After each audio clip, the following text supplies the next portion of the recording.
Yuji Itadori, a teenage high school student, awakens to find himself firmly strapped to a chair in an unfamiliar room.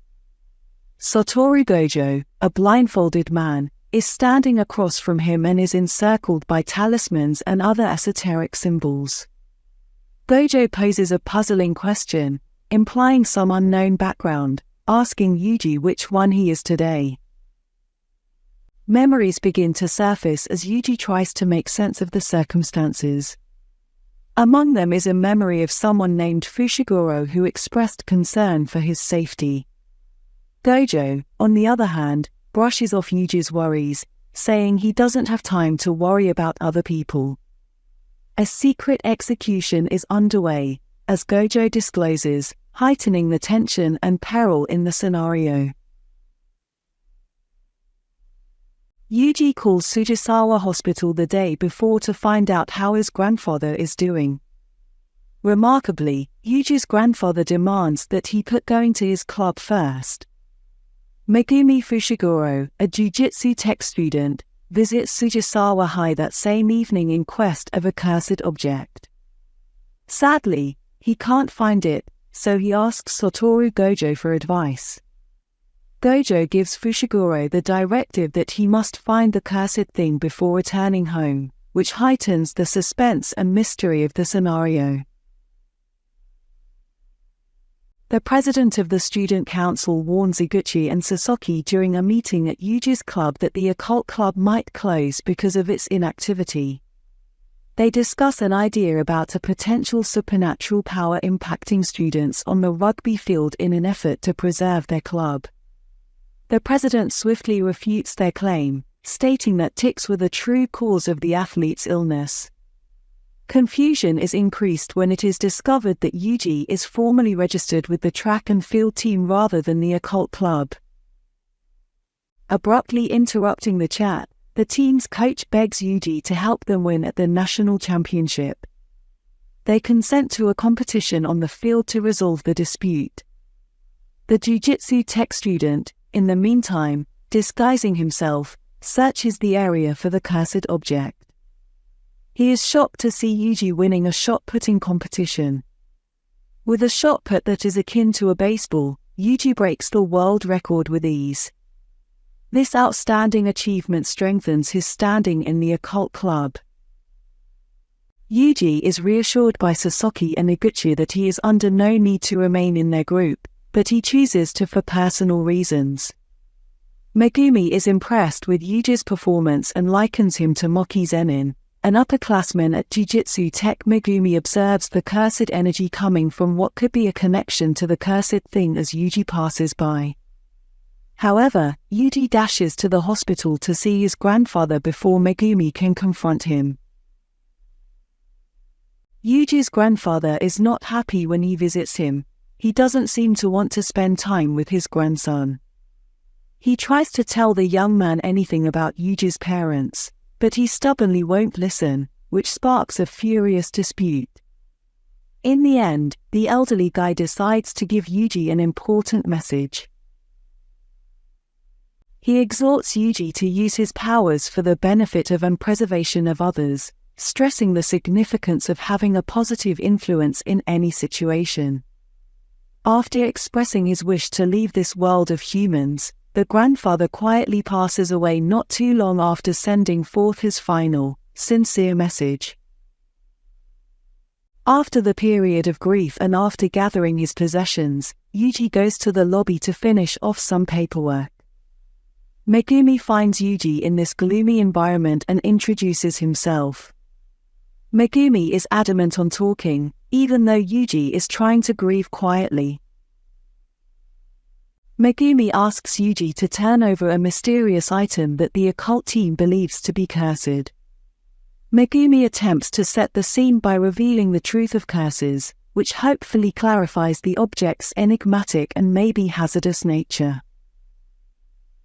Curses arise from the buildup of negative energy produced by human activity. This behavior is directly related to the cursed thing that Yuji discovered, which makes it dangerous because the talisman that was used to lock it is progressively losing its potency. Yuji gives over a box that is purported to hold the cursed object, acknowledging the threat, but it is empty. Yuji is unaware that other occult club members are in possession of the true contents, who intend to open it later at school. Megumi becomes noticeably shocked at this revelation, which leads Yuji to ask how serious the matter is. Megumi replies that she is really concerned and that the situation is not just bad but worse than bad. He alerts Yuji to the fact that his buddies are in grave danger and might not survive. Sasaki and Iguchi surreptitiously enter a place at Sujisawa High in order to break the seal on the enigmatic object. In order to heighten the spooky atmosphere, they decide to do it in the dark. They are shocked to see, upon opening the talisman, a severed finger inside of it.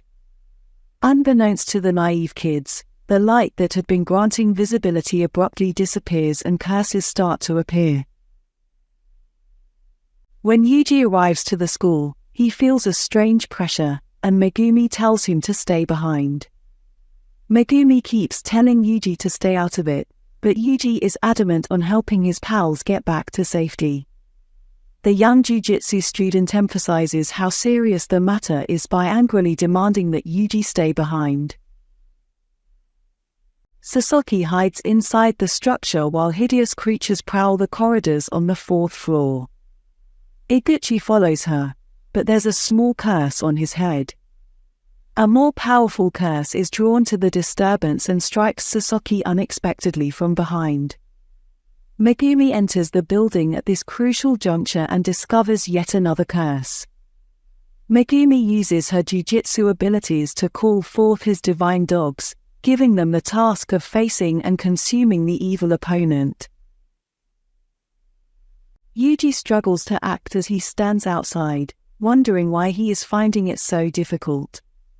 He realizes that the main reason is his fear of dying, a feeling he never had since his grandfather died.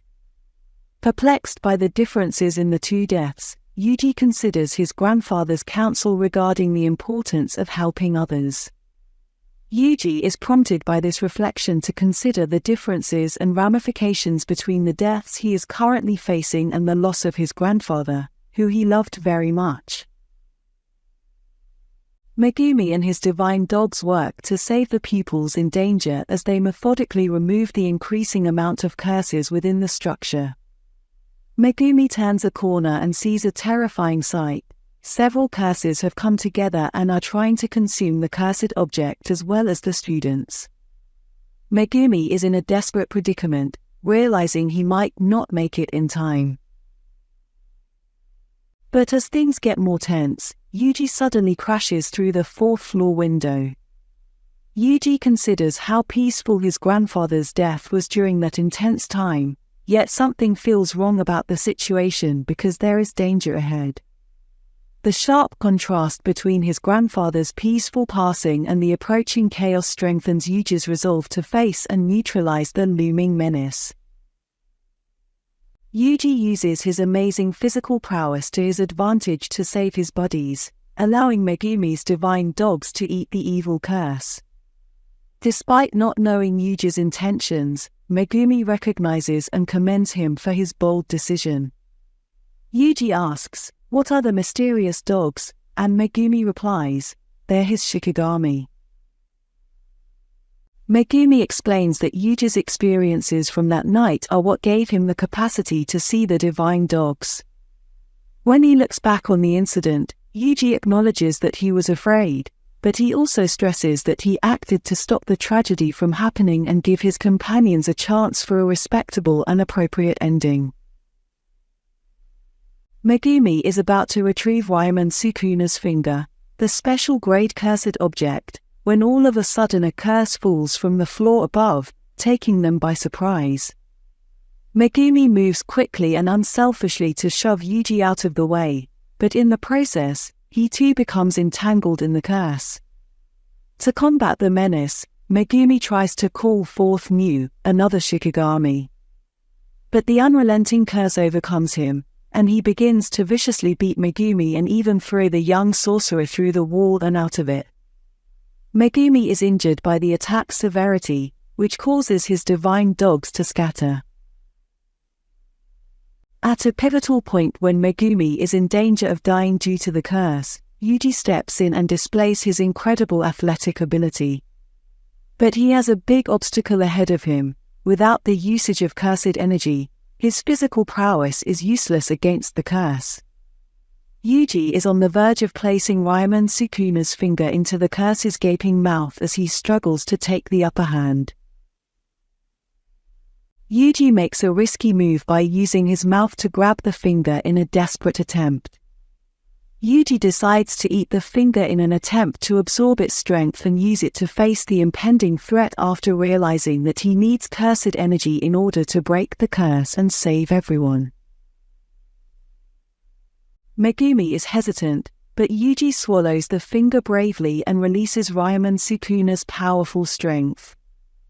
With this newfound power, Yuji breaks the curse with ease. Megumi is deeply concerned, though, that this could be the worst-case situation.